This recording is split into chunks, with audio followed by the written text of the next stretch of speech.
Welcome to UPfront. My name is Raymond Akwa. Today, we put a spotlight on security. The crux of our conversation is the recent wave of attacks on security officers. We know of the police and in times past, military officers too. That has brought this particular issue into sharp focus. Some believe that there is some heightened level of insecurity in the country. We will subject this to the litmus test with the experts we'll be speaking to pretty soon on this particular show. But the crux of this conversation is also in one form. States are there essentially as abstract entities which derive from people, their loyalty, and also some level of their independence to protect them. This is what John Locke, the philosopher, conceived of as the social contract. Is the state in Ghana failing in delivering on this social contract? I'm back to tell you who my guest is on this particular topic, and the details will flow from there.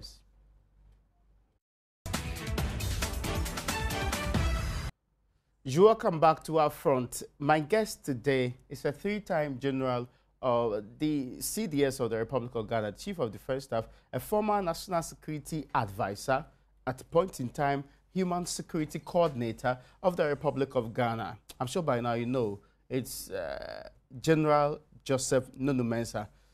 General, you're welcome to UPfront. Thank you very much. I hope you are doing well today. I'm very well, and I hope you're also doing very well. Yes, it's been a long time since we had an encounter like this. Yes. I'm happy to be here. It's the first time I've been to the studio here. Yes. So I'm delighted to be here once again. Now, let's start on this particular note. Of course, we talk about security in general, but there's a very trending matter currently, which is today perhaps the biggest issue in the Republic of Ghana. Yes. It is to do with the status of the Guantanamo Bay detainees who were brought into the country some 2 years ago. That was a very contentious matter because others opposed it. When tables turned, the government actually decided to accept them and let them live on. Apparently, we just realized today that whilst people were going to the Supreme Court and seeking determinations on the matter, the then government, which you served, had actually granted them some form of refugee status. First, let me find out from you. This happened in 2015. Yes. You were a human security coordinator then. Were you aware that the people that we are talking about in this case, the two Guantanamo Bay ex-detainees, really had been granted refugee status? Thank you very much. I was indeed the coordinator of human security under the presidency. But to be very honest with you, I wasn't aware about discussion regarding these two gentlemen. Should you be aware? I should have been aware. At least, given my age... But they said it was top-level security. Yes, yes.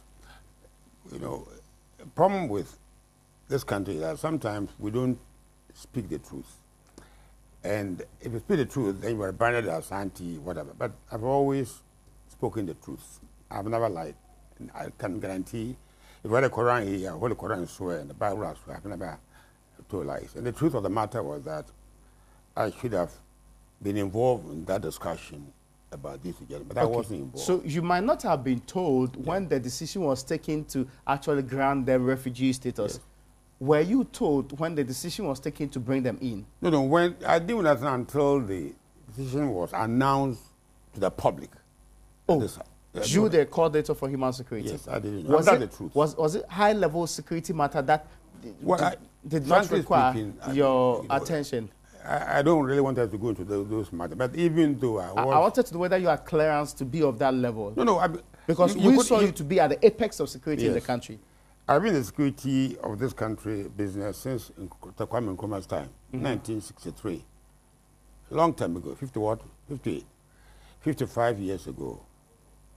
So in every government that's passed through this land of ours, I've been involved in one way or the other. I was once director of military intelligence.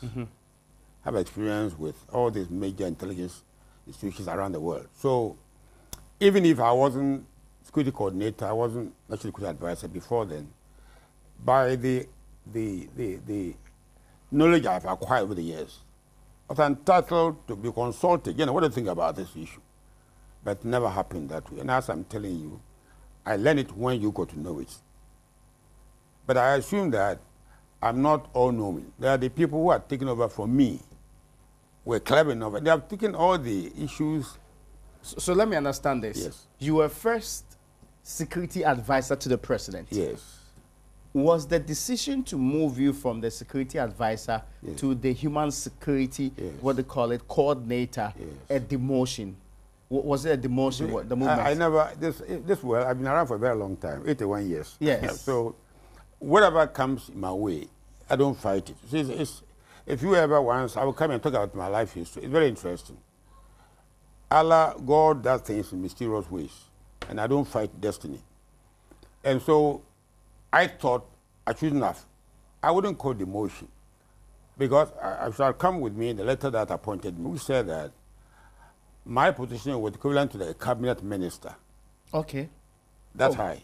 Oh, you were of the level of a cabinet minister? Yes, as coordinator of human security under the president.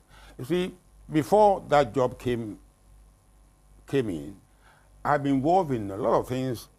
I don't know whether you are aware, but by my nature, I like working for mankind.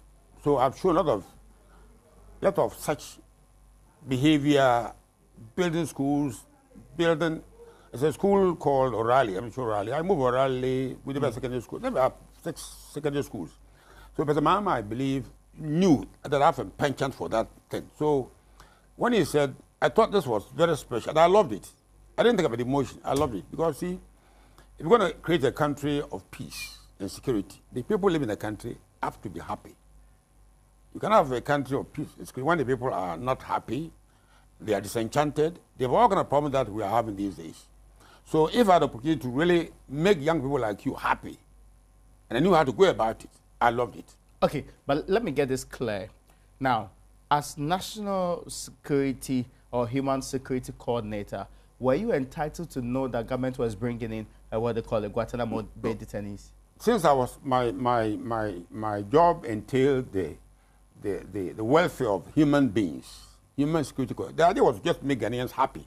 This is why I do. Very simple terms. And if Ghanaians are going to have a foreigner coming in to live in it with all these things around them, I thought that I should have at least been consulted.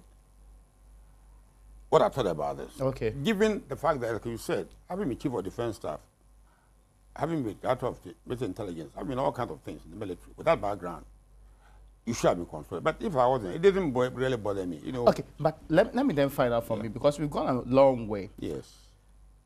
The decision, because you are in government then, you are at the top level of, government. Your status was comparable to that of a cabinet minister. That's correct. But I didn't behave like a cabinet minister. I mean, I don't want us to spend the whole evening talking about this. The other issue we want us to talk about. See, in politics, all kinds of things happen, and people don't talk. I was supposed to be at the center of the government, given the experience I'm talking about. Okay, yeah.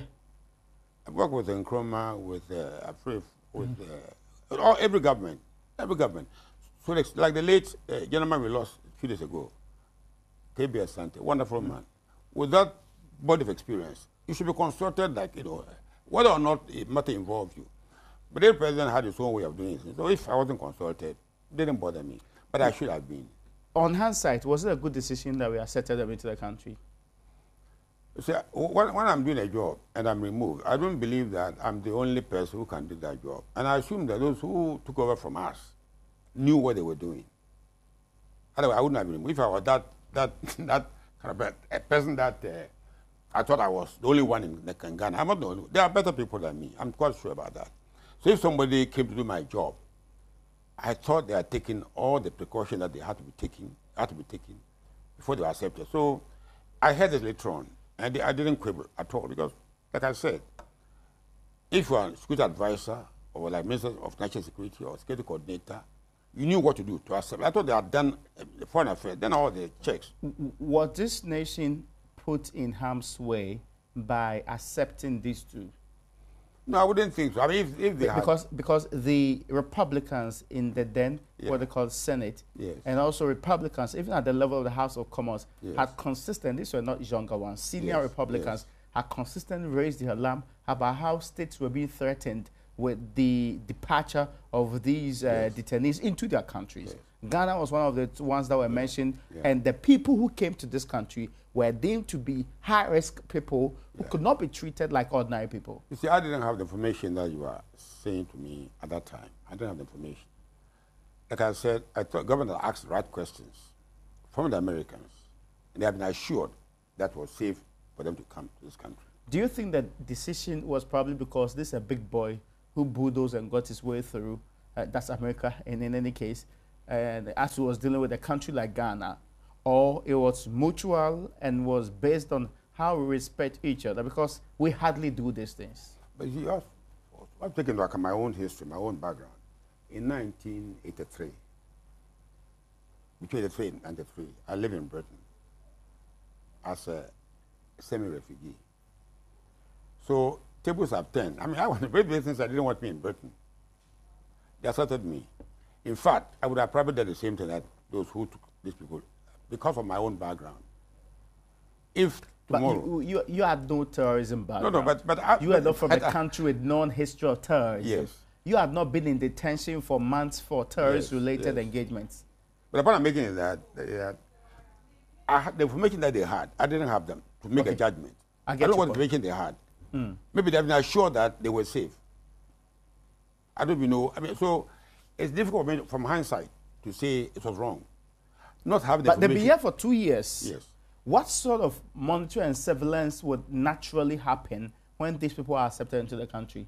The point I keep on making is that if I had information that they had at that time, or if I had been consulted at that time, I have made my views, my position. No, well, the question I'm asking is, but maybe they were sure. In your security operations, what kind of surveillance, what kind of security setup do you put in place to monitor people like that? Well, I mean, again, I will answer you. Those that took over from me, I would assume that they were as intelligent, as well-trained as I was. And they would make sure that these people were safe. And I'm quite sure that they did. You see, I don't want to really get involved with that, because if I didn't have the information which they had, how could I make judgment on that? I don't know what they were told by the Americans. Okay. I have no idea. And they assured them that they were safe, whatever.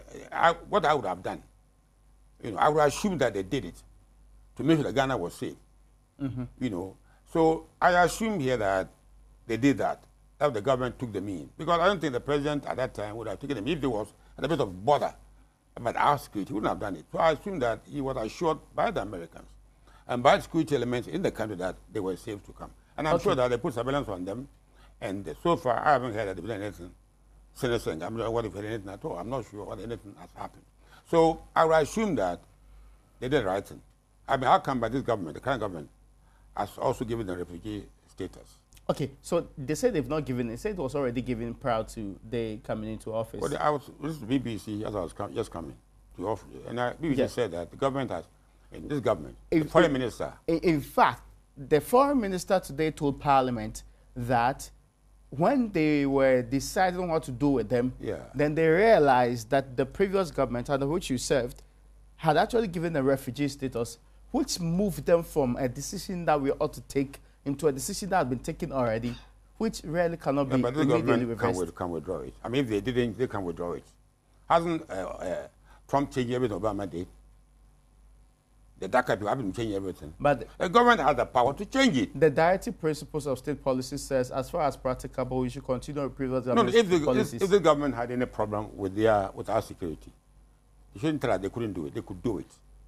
The government can do anything. So says Lord Denning. Except to change their mind to a woman and vice versa. They can change it.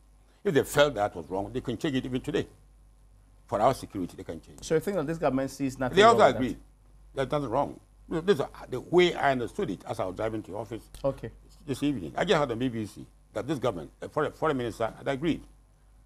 If you were given the money to take a decision and advise government, what would be your advice? No, you see, you can't give advice in a vacuum.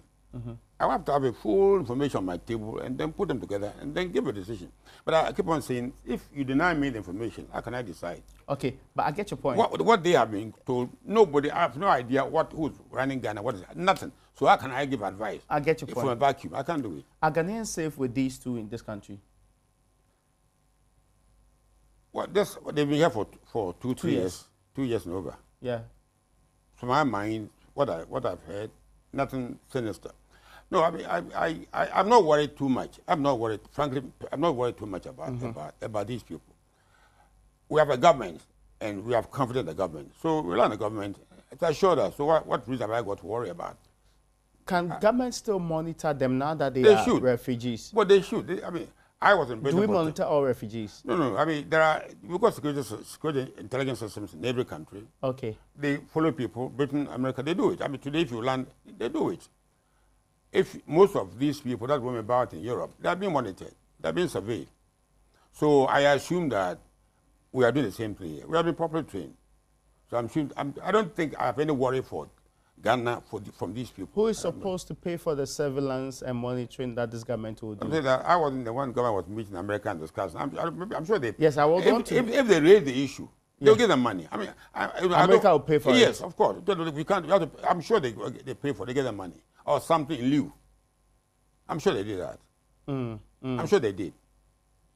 If we are doing our job properly, we should demand compensation for the risk we are taking and looking after them. I'm sure they did. But you and I would not know because I wasn't there.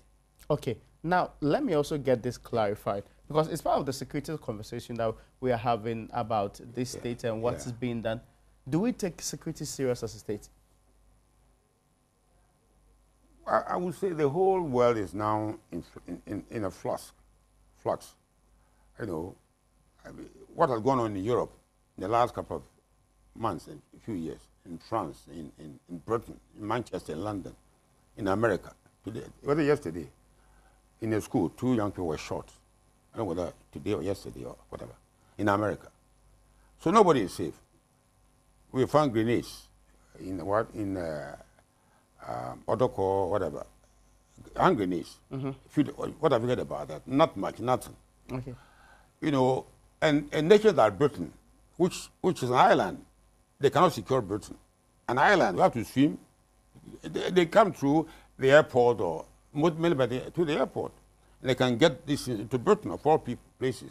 Then nobody is safe. You have to be alert and have systems to be able to monitor.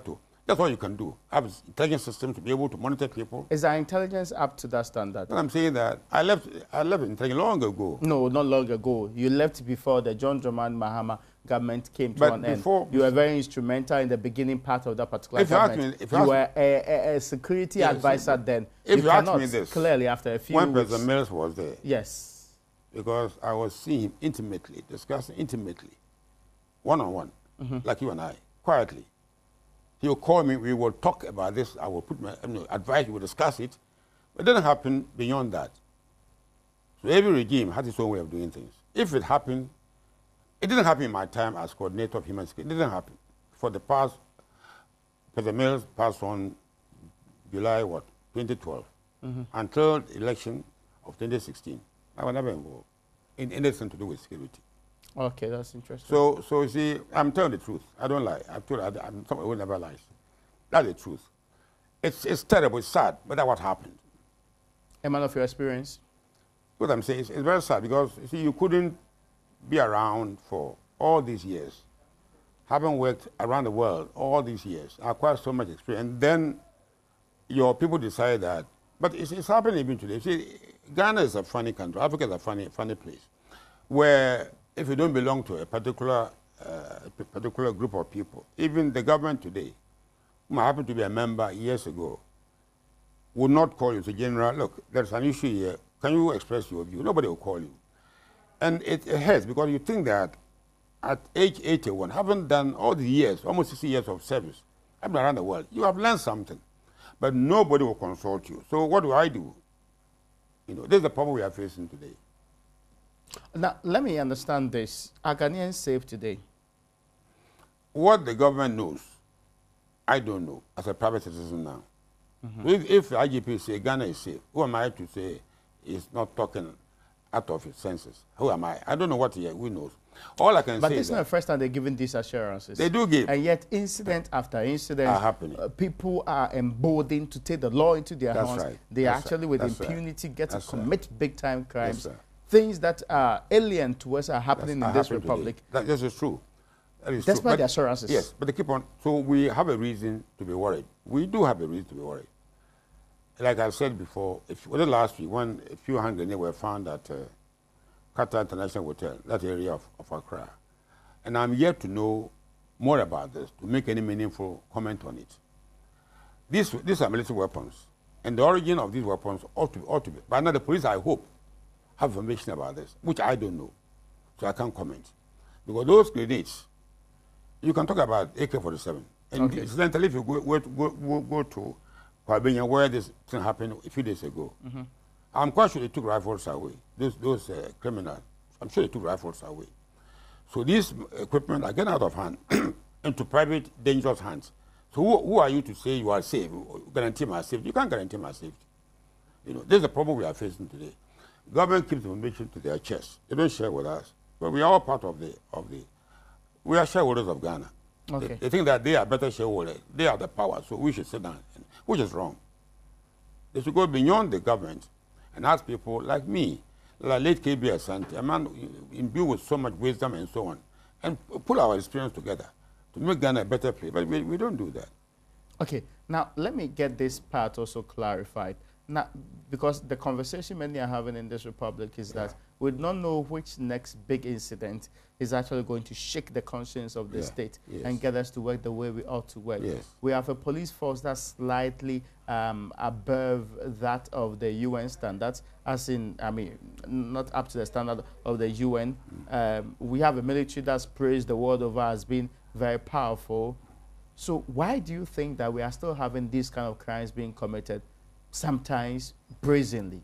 No, I would tell you that standards from early days of independence, from the late 50s and early 60s, and today, there are vast differences. And the quality of the manpower we have today in the police, the army, are not the same. You know, they're not the same. Is it improving or waning? No, it's much worse. It's much worse. Okay. You know, today people go to the army to just work for it, to make money. It's business. It's not that you go to serve and die for your country. So is the police. You want to recruit, what do you call it, officers to go to immigration. You ask them about 500 officers, we get thousands and thousands of young men. Many of them graduates who have never worked. And I don't think they went there, you know, they went there because they wanted to join the immigration. They went there because they are hungry. They have no job. They are jobless. That's why I went to the army, not because I was jobless, because I wanted to serve and work like an officer. The money wasn't important at all. So are the standards falling because of the... We don't get committed people to serve. Okay. Committed people. You are in this studio here, not because you want to, and because you love media work. You know, we don't have people like that. Today people go, they just, where are they recruiting people? Army, okay, let me go and try. Let me go and try immigration. They have specific requirements for an officer in the army, an immigration officer, but people just go around looking for a job. And then later on, with such numbers, protocol comes in, and people who are either party functionaries or nephews of big people or whatever get recruited, which wasn't the case when I was actually enlisted in the army. In my days, people came from the military academy, white people, not Ghanaians, to come and convince us to join the army. So you are convinced, you are actually begging us to join the army because of career. So they picked the best out of the best. You know, and so today you cannot really compare the standard today and that of yesteryears. So we are not getting the right people to enlist in the security force services. That is a fact which nobody would deny. So if you took in people who are not really, they may be qualified academically, but army is not academic. Army is a different. The requirements of a good, solid army of a soldier is very different from going to university to become a lecturer. They're quite different. Or you're going to become holding a degree in law or in economics. You require certain type of character of a person to lead an army, to lead, that's quite different. So we're not getting the right type of people. We're not getting them now. Okay, now let me also get this particular issue from your perspective. If we are not getting the right kind of people to join the army, if our police numbers are not up to the numbers that we want to have, then can we really boast of having security and the safety of Ghanaians under control? If you can have the numbers, but numbers alone don't guarantee security. You can have one policeman. You can have one policeman who can do the job of efficiently and have 10 who will do no job. You see a policeman roaming about in town, walking around in town, not looking like policemen, not dressed like policemen. But in those days, if you saw me, a young officer in Takwa, the one that came from Britain, walking down the street, you see a man who is confident, You don't have this these days. Our police people, our soldiers. I'm not. Salaries have actually dropped across the board. Not only across the board. Politicians, the type you have today, are not the type I saw when you became independent. Everything has just collapsed. I'm telling you. But I've heard these examples before, but I don't hear your kind give me real life examples like this particular kind of people with this level of quality, be it education, be it commitment and all of that, being displayed properly. It's mostly the vague commentary about whether or not the standards are not there. No, I can give you an example. If you are still in this republic, that means that we still have people like you around. Why can't we fix the problem even with the people like of me who are around? You can count us. You're almost finished now. I mean, those people in the area that are. Let's take the man we lost a few days ago, Mr. K.B. Asante. To me, he was a fantastic person. As a public servant who loved Ghana, who died working for us. The last days of his life, he had a column in the graphic, and he was writing things. Did you ever read them? And then, we have people like a few of them, very few of them. Professor Amfum, I don't know whether you know Dr. Amfum, Professor Amfum. Yeah. In his 90s. KBS was his 90s, 93, 94. A few of them. We don't have them. When they're gone, then it comes to my generation. We almost all. So my worry is those coming after us who are only looking for Land Cruisers and whatever, the newest range. You don't look for Land Cruisers. You serve your country. I served with Dr. Nkrumah. I don't ever remember. I saw him one day driving a small Jaguar one evening. There's too much show business. As if you come and show off. When the job that you have to do. Why is the show business? Government? When you are driving Land Cruiser all over the place. Look, I went to, when he called me, I was actually at Kwabenya, Hacho. I have a farm there. And I went to see the place, how dry it was. Terrible dry. Also on radio. And I was talking about one village, one dam business. If we were praising, it's a beautiful idea, wonderful thing. Then I said, how can you make a dam without water? They were saying one village in the north, they were full of praise for the government. Because for the first time, they will get water. And I was wondering, am I thinking right? That you have a dam without water. So... I mean, that's not about dugout wells and other things related to dams, no. I mean, the whole idea look silly to me. But so you become very political. That when our leaders are not talking, making sense to us, we all stick clap for them. This is the problem. And you don't find a problem only in Ghana. In America, when Mr. Trump is talking something which doesn't make sense, people say clapping for him. So we have become sycophants, many of us, not only here, everywhere. But I will tell you that, sir, what you are saying, it doesn't make sense to me. But many of us don't, for the fear that if I said it, I'll be fired. So I keep quiet. A year has gone. Agric to me is the most critical area we should look at, agric, to feed us. I was in the supermarket yesterday to buy a mango, no bigger than my face. My face is much bigger. They said 10 cedis. I look at it. I said, what? Am I saying rightly? 10 cedis? 100,000 OCDs? When the house I live in today, from where I came here, cost 25,000 OCDs. So that mango could buy me 4 of the house I live in cantonments. And then the economy is doing well. The economy is going to boom. I can understand what's going on. And people are clapping. The press, the media, all of you, I know. Not every media person. No, but you have all become so political. General, it is unfair to lump the entire space together. I don't read the papers these days. But when I want to see seriously, it should be in the front page. If you discuss, to me, it's a waste of my time to even read them. There are real issues that we should be tackling as a people. We'll come back to the human security issues. But one issue I want to ask you, is Ghana's security currently worse off or improving? As in, are we safer now than we were before, or we are worse off? The incidents you are quoting indicate that there's a problem. If today you have hand grenades picked 3 people up, they said they were Malians and some Libyan. These are military weapons. Well, these are very serious. It's a very serious case because those are not ordinary weapons. These grenades, these are military equipment. And if one of them is lobbed into the room here, all of us will be dead. And they got them. The police have them now. No, but for them to enter the country, you're talking about security. Okay.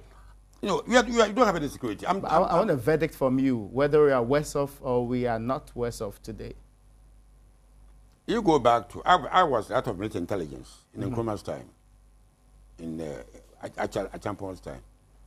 And You see, without knowing how we are performing today, you can only know it by the examples of the lapses that we are talking about. Okay. But internally, I wouldn't know. So I cannot pass judgment on the fact that, but I can only tell you that from what we are seeing, we're not up to the mark. If tomorrow you can go to the police, it couldn't happen in my time. That you can go to the police station, take over the police station, murder an officer there, free, this criminal who have been locked up there. It couldn't happen. Couldn't happen in my time. But I would hope that, even the police, in those days, they were very efficient. But there are assurances from those in, the positions of relevance in this case. Do you think these assurances should be believed that we are indeed safe? No, you can't just give us assurances just like that. You've got to. You see, I'm yet waiting to see a police report, for example, on this case that I was talking about a moment ago. Okay.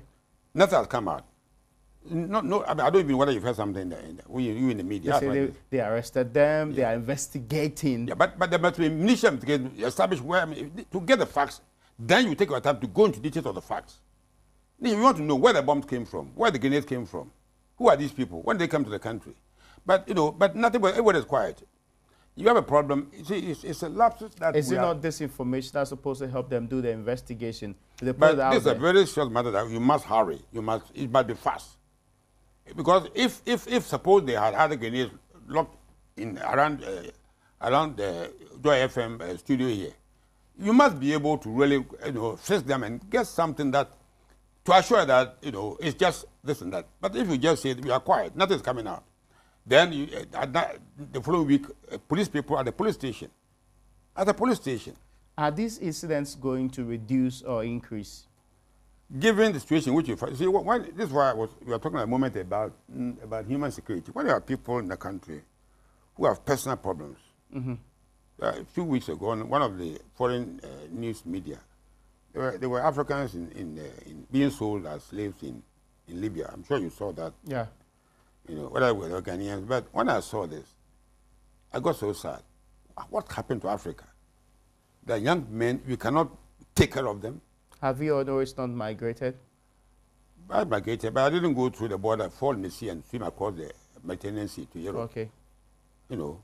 My son is a doctor in Britain. He didn't run away to the Mediterranean. He went there properly. Why do you think that's happening? Because we are not taking good care of our people. We are not. The governments of Africa are failing our people.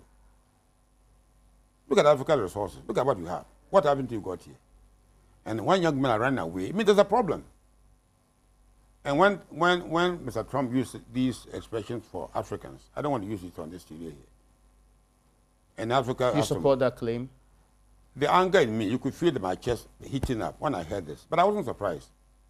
You see, because we allow ourselves to be insulted because, all the time. He's been deemed to be racist, he's been deemed to be irrational. Not only that. Before him, you were being insulted. When you traveled before abroad, yeah. Where did you go? I've been several places. No, you went to America. Yeah. You're going to get a visa. You also sit You're talking about the accused at the American Embassy. Sit down on the rocks there to get a visa. It's the biggest insult. But there's a better system of having to book an appointment. No, I live there. Why do people go and sit down there? I live there. So I pass coming here. I pass 10 times because sometimes there's a problem. And I get very angry that we are being treated like animals. I'm telling you. And it bores in me. So I really get bored. What's the crux of the problem that's making all of this happen? We have to, first of all, we have issues to do with managing our affairs properly. Commerce say we manage Ghana in such a way that the black man will be comparable with the white man. And I have traveled and stayed with the white people all over the world. So they're not superior to us. 60 years down the line, have we done that? We have done much worse. We are declining. We are really going down. Even under President Akufo-Addo? I said we are going down. We've been going down for a long time. And the slide has not been stopped. But he believes that he's actually moving Ghana beyond aid.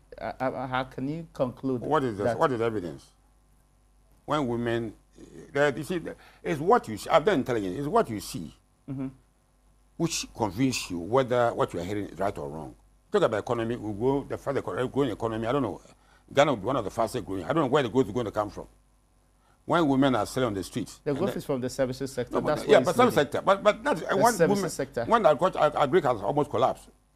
I bought a mango. Not collapse. I bought a mango for 100,000 OCDs. 3% in the last, When I bought in the third quarter of 20. Yes. See, the facts on the ground don't support these claims. Really? No.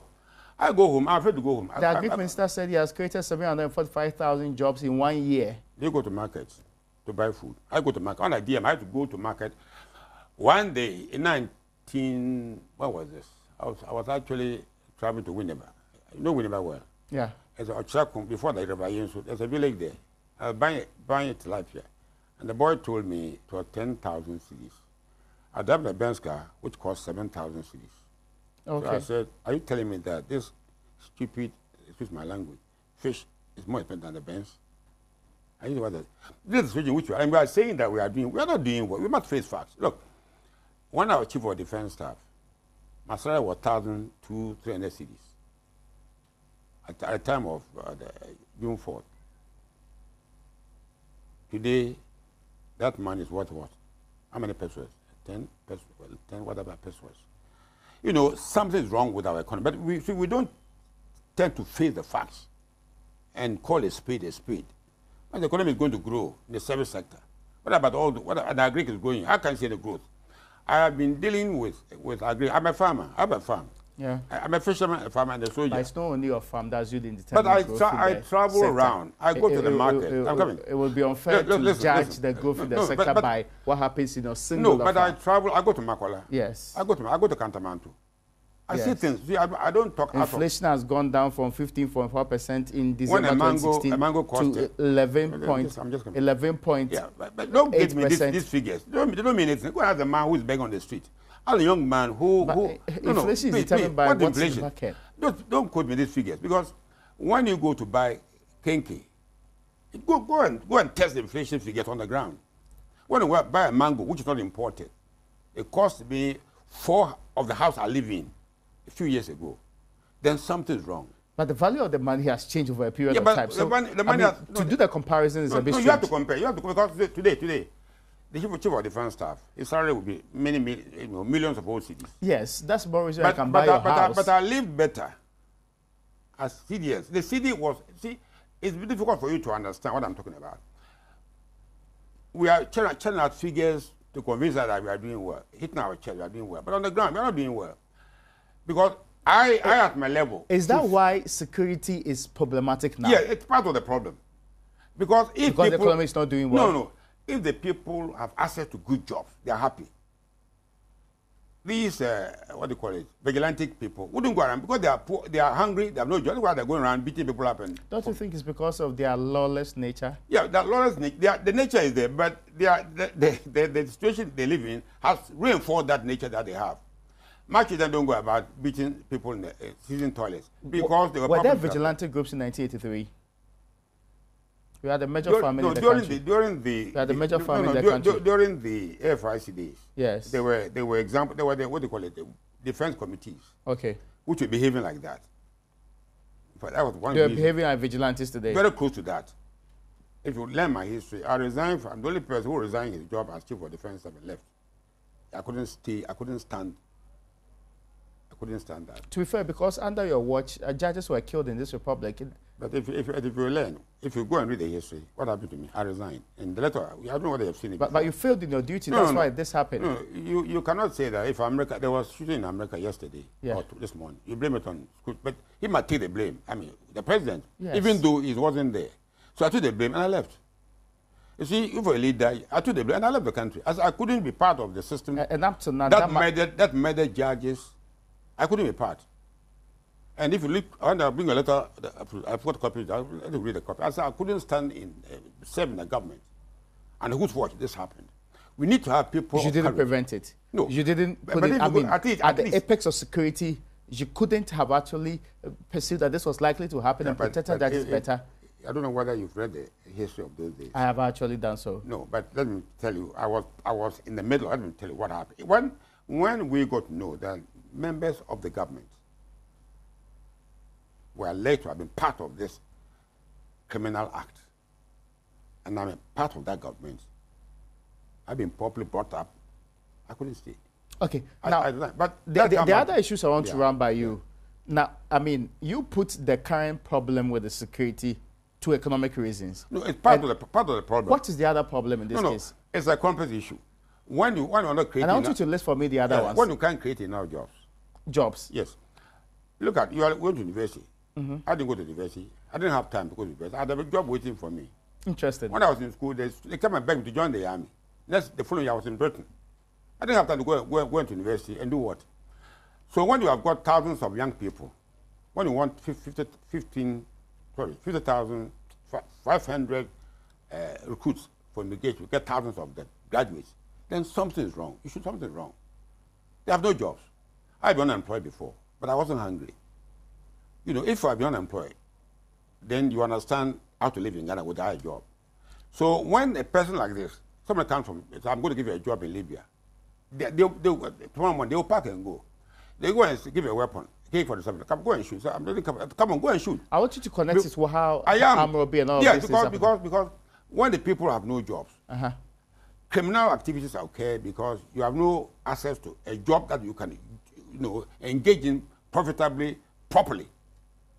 So somebody comes to you for a dastardly act like this one, and it may not even come to you up front and say, look, I'm going to arm you. You're going to Libya. What happened in Libya? I'll come back to this. Libya, when they were selling black people there, is it they want to be sold? How did they end up there? How did they end up there? They were looking for opportunities. Yes, and they go to Europe. I mean, it's terrible. When you see Africans dying, it makes you so sad. It makes you so sad that what's wrong with Africa? That we have this wonderful place, that we have so much resources and we can't manage it.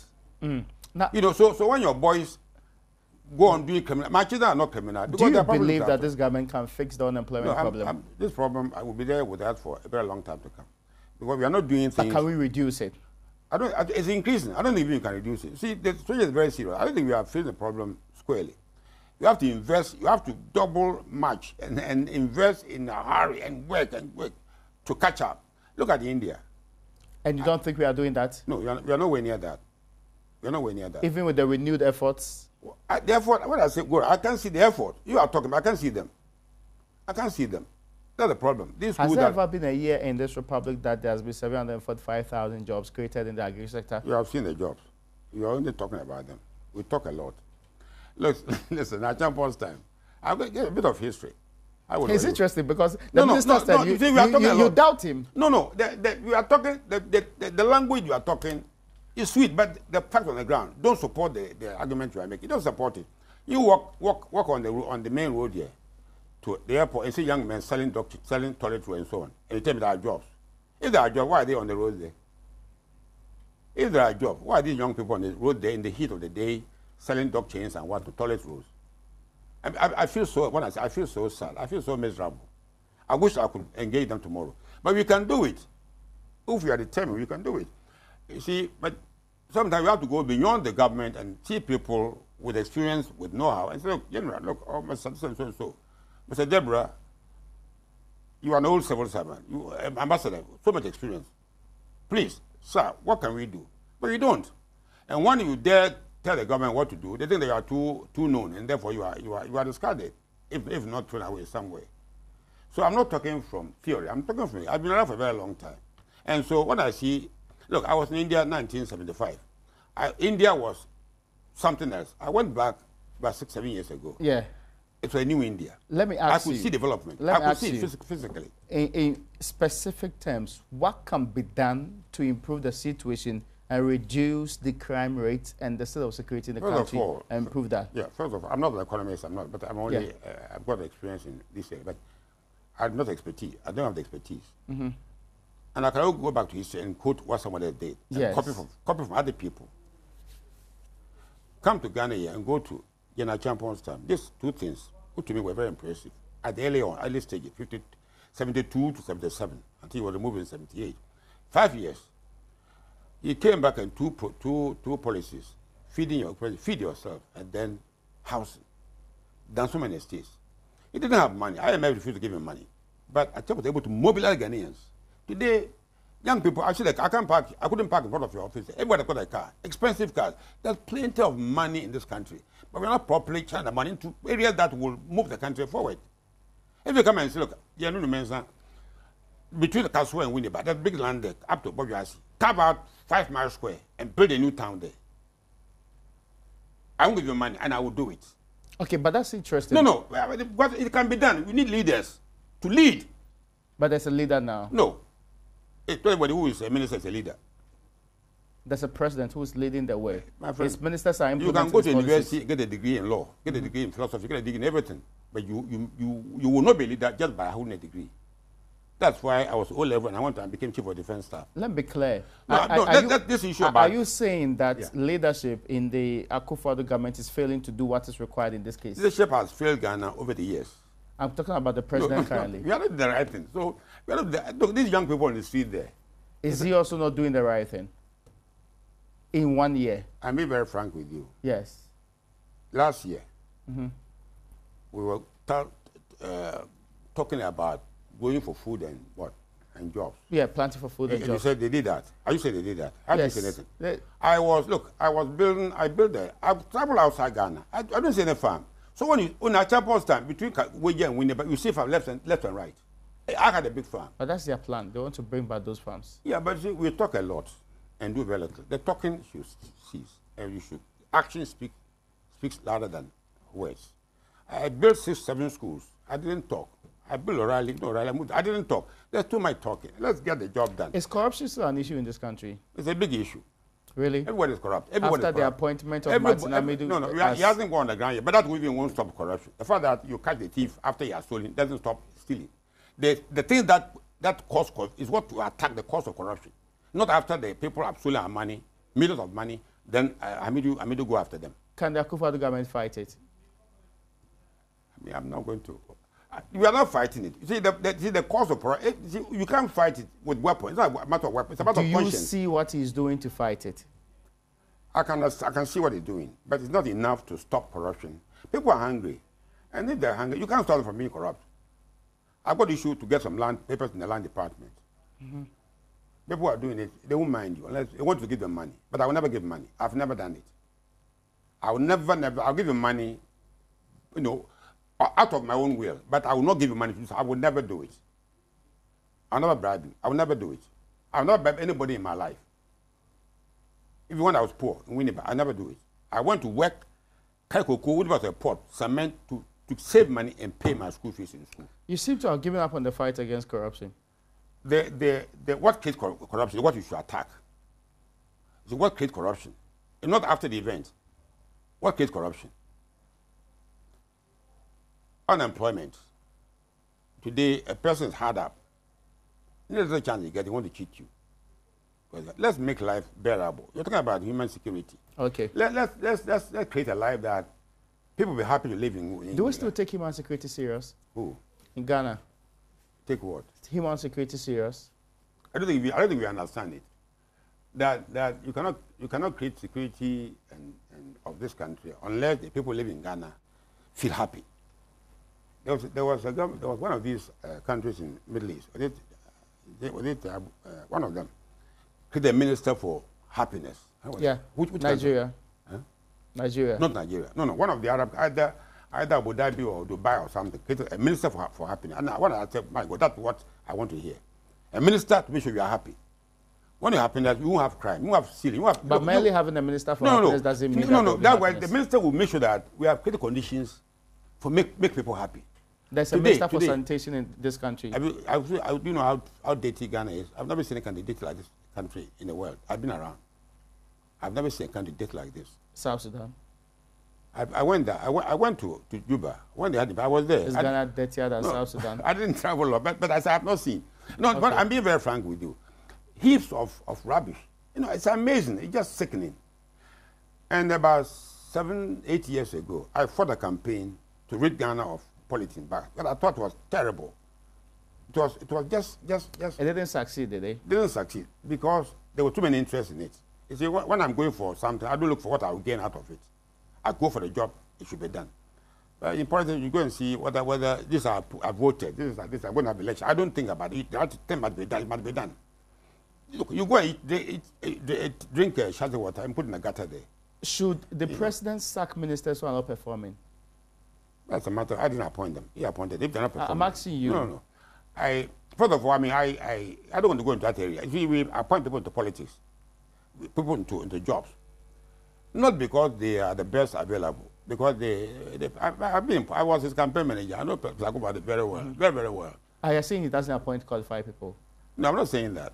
You're saying he doesn't appoint people. No, there are many people who look qualified, but they're not performing. They look qualified. They're all professors, and some are professors, some are doctors. But it is which I mean, I've heard about him. Yeah. In Comer's time. And the man had any even seven those the basic what they call it, basic education thing. But they moved. Kofi Bako's father, Kofi Bakun, Welbeck, and all these people, they moved. You see, we are not leading the country. Because I have a few minutes left, I want to be clear in my mind. I want you to be able to tell me how Ghana will develop, how Ghana will pursue the path of growth. We need, it's not going to be easy. Men and women of courage, moral courage, to do the right thing, fearlessly. Men and women of courage. If I can't dirty, go and deal with them. I don't because, I mean, I was going to clean up the policing waste in the Mahama administration. Last month I was told that we're going to have election. It's 2012, so we should wait after the election. Let Accra get dirty after the election and see how dirty Accra is. Go and see. Ghana is the dirtiest country I've seen on earth. I'm telling you, and I go around. It's terrible. And you can't do anything about it. Can't you clean the gutter? Just look, mobilize Ghana and first of all, stop littering. Put Joy FM. Put a container. Everybody, every business. By after 10 o'clock, 11 o'clock, troops are going around clearing them. And then you demand that nobody ever drop a paper. Ban the polythene bag. Ban them. But they're a nuisance. If you won't drink water, you used to drink water in our palm. Accra wasn't dated like Ghana wasn't dated like this. So when we reduce unemployment, yes, will the crime rate go down? It will go down. Well, because if I'm going to work on my site at new site, you are so tired. When you hit the ground, you won't wake up to go and play the food. Okay. So it will affect the crime rate. First of all, there's money in your pocket. The money will move around. So when we reduce unemployment without fighting corruption, it will still go down? No. There are other measures of arresting criminals and dealing with them. But it's a combination of matters that should be put together. First of all, in schools, the little children, my great-grandchildren, teach them that, look, I couldn't steal. I don't know how to steal. Because of the training? Yes. But let me ask you this one. Is the judiciary up to the task? I don't have a problem with them. They are, okay. How about the legislature, as in parliament? No. Look, there's Mensa in every town. The element that may not be corrupt. Is parliament doing its work? I was going to parliament. I stood for parliament in 1996. You know why? Well, I felt they were not doing their job. I was so angry. I was saying, why are you making so much noise here? Go and stand in parliament. That's the reason why I wanted. Because I thought you didn't win anyway. I didn't win. But I'm happy I didn't win. Because I don't know what will happen. Anyway, I'm happy I didn't win. I couldn't tolerate it. Look, we must have Ghana and Ghana alone on our minds and do something to move Ghana forward. Ghana is not, everybody is kicking against Ghana. And parliamentarians don't have Ghana on their minds today? If they had in their minds, there are certain things they wouldn't have done. Like what? First of all, have you ever seen me driving the official car? After I was asked to buy a car, I said, wrong, I didn't buy it. Ghana, to me, was more, I used my own. Which year were you asked to buy the state vehicle? Before President Kufuor stopped it. Oh, okay. People were being sold cars that they drove. People bought new cars and they bought them. That's corruption. That is immorality. We don't have morality. You see, that's the problem we're having. We need men and women of morality to deal with. I'm told I don't have any time left, and we should do this conversation again. Let's continue. No, I mean, not today, but thank you so much for joining us today. Folks, that's our conversation on the state of security in this republic and other issues that you would get to hear from General Nunu Mensah when he gets to be in your studio. General, I appreciate your coming, and that's where we end today's edition of UPfront.